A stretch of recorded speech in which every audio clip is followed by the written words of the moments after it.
Behind the Badge, brought to you by Big O Tires, the team you trust. Some of the most important police work in Utah's capital city happens inside a nondescript building on the west side.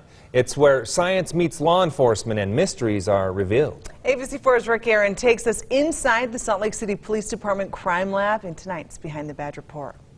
Yeah, it's the place where crime scene technicians and forensics experts work around the clock 7 days a week processing evidence.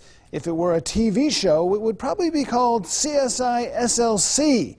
But unlike a primetime crime drama, this is real. November 28, 2017, police find the body of a woman with a gunshot wound to the head at the Gateway Inn on North Temple. All the evidence they gathered in room 406 that day ended up here at the SLCPD Crime Lab. Derek Mears has been the director here for the past 5 years and says it's not exactly like you see on television. The biggest thing is everything's just kind of exaggerated, sped up.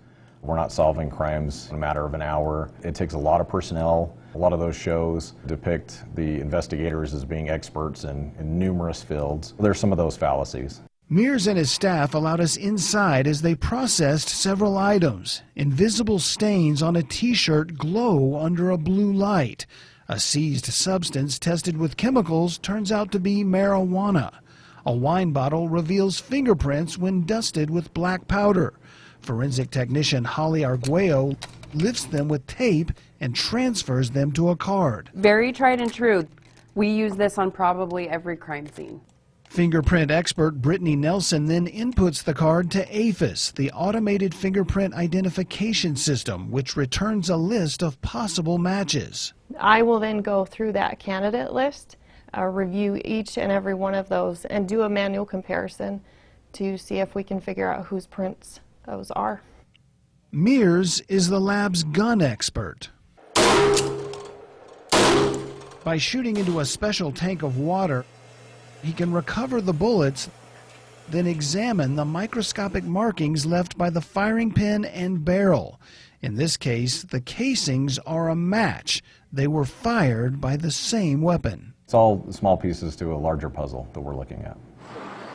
As for the body in the motel room, a man named Joshua Velassi Saunders was convicted of second-degree manslaughter for killing 25-year-old Michelle Lindbergh and is currently serving a 5-year sentence in the Utah State Prison, thanks in part to evidence processed here. A lot of cases are dependent on us finding that evidence and documenting that evidence and linking those suspects to those crimes.